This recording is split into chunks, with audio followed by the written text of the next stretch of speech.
Refresh कर.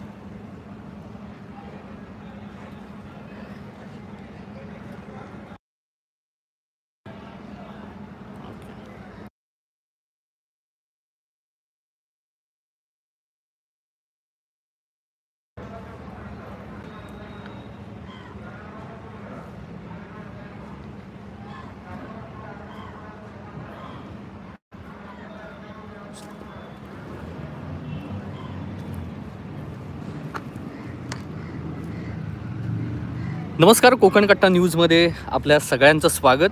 हे दृश्य बघून तुम्हाला कल्पना आली असेल की आपलं हे लाईव्ह आजचं कुठून आहे. आपण आहोत रत्नागिरी जिल्ह्यातील चिपळूणच्या बसस्टँडच्या ठिकाणी आणि आजचं लाईव्ह करण्याचं एवढंच महत्त्वाचं काम आहे ते म्हणजे माझ्या समोरची जी इमारत बघताय ती गेली 8 वर्ष ह्या इमारतीचं काम रखडलेलं आहे. गेल्या 8 वर्षापासून ही इमारत अशीच पडून आहे. कधी पाया पूर्ण होतोय, कधी एक मजला तयार होतोय, तर कधी हे काम थांबून जातंय. 2018 पासून चिपळूण बस स्थानकाचं काम सुशोभीकरण करण्यासाठी इथली इमारत बांधण्यासाठी निधी देण्यात आला. मात्र कधी निधी कमी पडतोय तर कधी जे ठेकेदार आहेत त्यांची दिरंगाई पाहायला मिळते. चिपळूणचं आणि रत्नागिरी जिल्ह्यातलं एक महत्त्वाचं, रत्नागिरी जिल्ह्यातलं मध्यवर्ती ठिकाण असलेलं हे एस-टी बसस्थानक आणि तिथे असलेली ही वर्दळ, तिथे येणाऱ्या ह्या सगळ्या एस-टी आणि चिपळूणमधून अनेक ठिकाणी एस-टी बस जातात. मात्र गेल्या 7 ते 8 वर्षापासून आपण म्हणूया की इथलं काम हे अजूनही संत गतीने सुरू आहे असं म्हणायला नको आहे. कामच सुरू नाही आहे. हे असं पत्र्याची शेड लावली आहे आणि त्याच्या आतमध्ये हे काम सुरू आहे. आता काही कामगार आहेत, नाही आहेत, आपल्याला दिसणार नाही. पण ह्या सगळ्या हे असं छोटंसं अगदी प्राथमिक स्वरूपात हे काम सगळं सुरू आहे. आजचं लाईव्ह करण्यामागचं एवढंच उद्देश आहे. 2018ला ह्या ठिकाणी एक चांगलं बसस्थानक होईल असं प्रवाशांना सांगण्यात आलं. त्यानंतर एक निविदा निघाली. त्यानंतर हे सगळं उभं करण्याचं ठरलं. 2018 पासून ह्या ठिकाणी पाया रचला गेला आणि पाया रचल्यानंतर या ठिकाणी एकही काम झालेलं नाही. फक्त पाया तयार करण्यात आला. जो पाया तयार केला जातो की आम्ही कामाला सुरुवात केली आहे असं सांगण्यात आलं आणि पाया सुरू झाल्यानंतर इथे काम झालेलं नाही आहे. महत्त्वाचा मुद्दा याच्यात 3 ते 4 अनेक कारणं आहेत. पण जी 3 ते 4 कारणं प्राथमिकदृष्ट्या आपल्यासमोर येत आहेत त्याच्यामध्ये पहिलं काम आहे ते पहिलं न होण्याचं कारण आहे ती म्हणजे निधी. आणि त्यानंतर आहे जी इथले ठेकेदार आहेत त्या ठेकेदारांची दिरंगाई. हे असं उन्हामध्ये काही ते बसण्याची सोय केली आहे. इथे काही प्रवासी बसलेले आहेत. हे बाकी सगळे असे प्रवासी लाईनने उभे आहेत. हे चिपळूणचं बसस्थानक आहे. तुम्ही कधी ह्या ठिकाणी आला असाल, तुम्हाला इथलं काय अनुभव शेअर करायचा असेल तर तुम्ही करू शकता. तर ही जी इमारत आहे जी उभी होणार आहे आणि तिथल्या बाजूने हे असलेलं पत्रा शेड 8 वर्ष झाली आहेत. 8 वर्षामध्ये हे असं एवढं काम आहे. 8 वर्षामध्ये काय काय होतं पण चिपळूणमध्ये 8 वर्षामध्ये झालेलं हे काम आपल्याला दिसतोय. तर याच्यामागची जी मगाशी म्हटल्याप्रमाणे एक 4-5 कारणं आहेत. ती 4-5 कारणं निधी आहे, दिरंगाई आहे, इथल्या अनेक प्रशासकीय अधिकाऱ्यांजवळ यांनी केलेला पाठपुरावा हा आपल्याला अपूर्ण कामाचा उदाहरण देतो आहे. कारण ज्या पद्धतीनं एखादा काम सुरू होतं त्यामध्ये जी पाठपुरावा लागतो तो इथे नाही आहे. अधिकाऱ्यांमध्ये समन्वय नाही आहे किंवा मग येणारे जी काही सरकार आहेत, येणारा जे काही निधी आहे त्याचा पाठपुरावा या ठिकाणी झालेला नाही आहे. आणि त्याचं हे द्योतक आहे की इथलं चिपळूण एस-टी स्टँड हे झालेलं नाही आहे. हे आजही असंच आहे. तर आज चिपळूणमध्ये आलो आहे आणि चिपळूणमध्ये नेमकं गेल्या 7 ते 8 वर्षापासून या बसस्टँडचं जे काम अपूर्ण आहे. अनेक वेळा याच्यावर आवाज देखील उठवलेला आहे. इथले प्रतिनिधी यांनी सांगितलेलं आहे की ह्या ठिकाणी एक चांगली बिल्डिंग किंवा मग एक चांगलं बसस्थानक होईल. पण आता जी अपडेट आलेली आहे ह्याच्यामध्ये तर ती निधी अभावी हा जो चिपळूण बसस्टँड आहे तो पत्र्यांचा होणार आहे. म्हणजे स्लॅबची एक बिल्डिंग होणार होती, इमारत होणार होती. मात्र ती न होता, ती स्लॅबची न होता पत्र्यांचं वरती शेड देणार आहेत. याच्याबद्दलचं अधिकृत अजून पण सांगण्यात आलेलं नाही आहे. मात्र निधीच नाही आहे तर असं ठोकताळे मांडले जात आहेत की वरती पत्रा पडेल.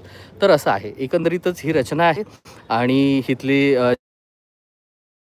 शौकत मुकादम आहेत, अनेक जण आहेत. या सगळ्यांनी याबाबतचा आवाज उठवलेला आहे की पत्रा नाही तर स्लॅबचंच हे काम झालं पाहिजे, नाहीतर एक मोठं जनआंदोलन उभारलं जाईल. पण इथल्या प्रवाशांना होणारे जे त्रास आहेत किंवा मग प्रवाशांना होणारे इथे बसण्याची जागा आहे ती अजिबात नाही आहे. अगदी छोट्या छोट्या खेड्यामधून, छोट्या छोट्या गावांमधून ह्या ठिकाणी लोक येतात, मुंबईला जातात, मात्र इथे बसण्यासाठी कोणालाही सोय केलेली नाही आहे. तर हे आजचं लाईव्ह यासाठी आहे की चिपळूणचं एक मोठं बसस्थानक रत्नागिरी, लांजा आणि चिपळूण असे 3 प्रस्तावित 2018ला एस टी स्टँडचं हे झालेलं की हायटेक किंवा मग एक चांगलं सुसज्ज असं बसस्थानक आपण करू किंवा मग इथल्या प्रवाशांना ती सेवा देऊ असे एक प्रस्ताव निघाले. आणि त्यानंतर रत्नागिरीतलं झालं, ते पण रत्नागिरीतलं खूप वर्षांनी 4-5 वर्षांनंतर, मला वाटतं 22 आणि 23ला माझं अंदाज चुकत नसलेलं, तेव्हा त्याचं काही काम पूर्ण झालं आणि त्यानंतर मंत्री महोदय यांच्या हस्ते ते उद्घाटन झालं आणि सुरू झालं. पण लांजा ह्याचं बसस्थानकाचं काम रडलं आहे, चिपळूणच्या बसस्थानकाचं काम हे असं सुरू आहे. तर गेल्या 7 वर्षापासून हे असलेलं काम आणि त्या कामाची सद्यस्थिती 2025ची सद्यस्थिती आपण पाहतो आहे की फक्त भिंती उभ्या राहिल्या आहेत आणि वरती छप्पर का पडेल याची कल्पना कोणालाच नाही आहे. पण निधी जेव्हा येईल त्याच्यावरती ठरेल की ह्या एस टी स्टँडचं नेमकं स्लॅब होईल की पत्रे पडणार आहेत. काही प्रवासी आहेत. कुठून आलात आहे? कुठून आलात म्हटलं? होय, इथे बस स्टँड कधीपासून नाही आहे ते 7-8 वर्ष झाली आहेत, पण कधी पूर्ण होईल यासाठी कधी आवाज उठवतोय का? हां हां, पण का होत नाही का, असं का वाटतंय तुम्हाला? पण इथे उभं तर राहावं लागतंय सगळ्यांना. सगळ्यांना त्रास होतोय. कुठलं गाव इथलं? चिपळूण. बरं बरं, थँक्यू. तर हे असे प्रवासी उभे राहिलेले आहेत. कशासाठी? तर बससाठी. आणि याचं एकमेव कारण म्हणजे की इथे बसण्यासाठी किंवा मग उभं राहण्यासाठी फक्त जागा आहे, पण बसायची व्यवस्थाच नाही आहे कुठे. जे जुनं बसस्टॉप होतं ते याच ठिकाणी होतं आणि आता नवीन होणारे ही जागा आहे आणि त्या जागेत काम सुरू आहे. तर हे असं आहे सगळ्या कामाची व्यवस्था.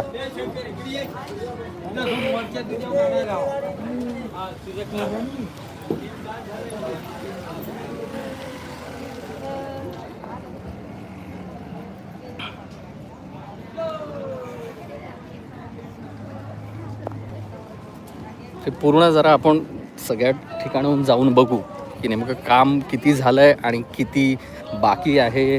ते कधी पूर्ण होईल याची शाश्वती कोणच देऊ शकत नाही आहे. किंवा मग त्याचं काय नेमकं होईल, स्लॅब होईल की पत्रा पडेल याचीही शाश्वती देऊ शकत नाही आहे. आणि कधी पूर्ण होईल तेही कोणी आत्ता या क्षणाला कोणी सांगू शकत नाही आहे. तर हे चिपळूणचं अर्धवट एस टी बसस्थानक आणि याच्याबद्दलचे अनेक काही इथल्या चिपळूणच्या सामाजिक कार्यकर्त्यांनी आवाज उठवला. ही चिपळूणची बाजारपेठ आहे, रिक्षा स्टँड आहे आणि ज्या गाड्या कोल्हापूर, सांगली, सातारा किंवा मग इथल्या जवळच्या आसपासच्या येणाऱ्या गाड्या या सगळ्या इथून येऊन हे इथलं चिपळूणचं मोठं स्टँड आहे. अनेक ठिकाणच्या गाड्या येतात, मात्र इथे प्रवाशांना जी व्यवस्था व्हायला हवी होती ती अजूनही झालेली नाही आहे. 8 वर्ष लागतात एखादी इमारत होण्यासाठी आणि त्याचं हे उदाहरण आहे. त्याचं हे सगळं द्योतक आहे की आपल्याकडच्या कामांचं नेमकं काय होतं किंवा मग कामं कशी होतात किंवा मग त्याचा पाठपुरावा कोण करतो आहे, कोण नसेल करत, तर ह्या अशा इमारती उभ्या राहतात.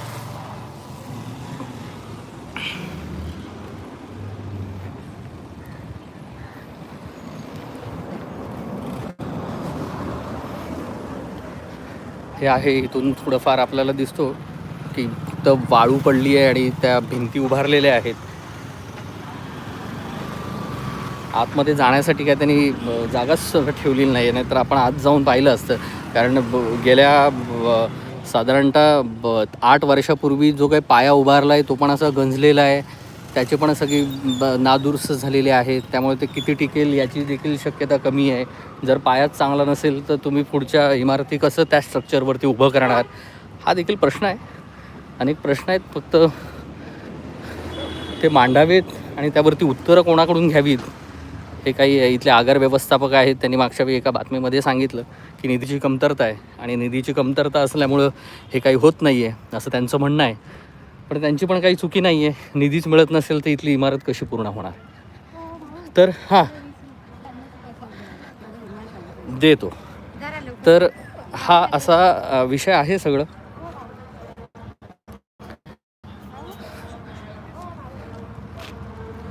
येतोय?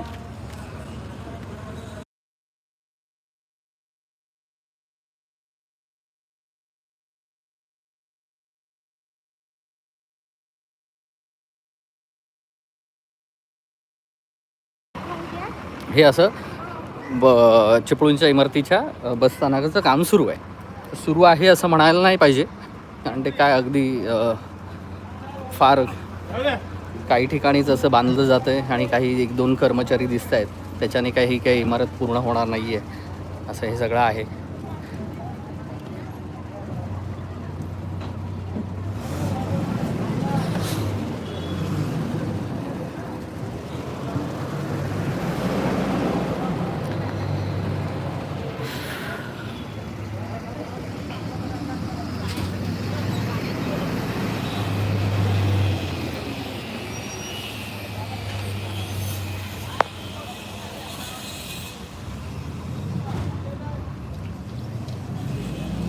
ठीक आहे, तुम्हाला आता सध्याचं चिपळूणचं नेमकं बसस्टँडचं नेमकं काय झालं याबद्दलची ही छोटीशी अपडेट होती.